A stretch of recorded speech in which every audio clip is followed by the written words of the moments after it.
I'm going to show you how to place the ink cartridge or install the ink cartridge. So the first step is to switch on the printer, and we also load some pages.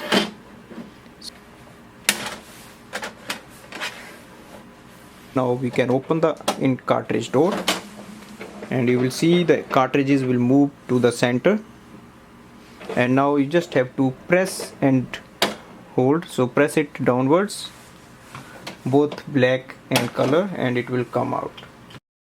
Just insert the one color on the color side, so place it in and push it inwards.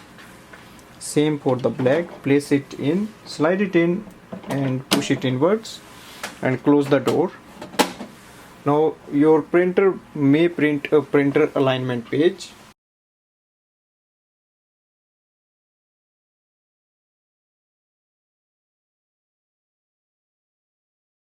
So place it on the top scanner facing downwards, close the lid and press the copy button, and it will scan. Thanks for watching.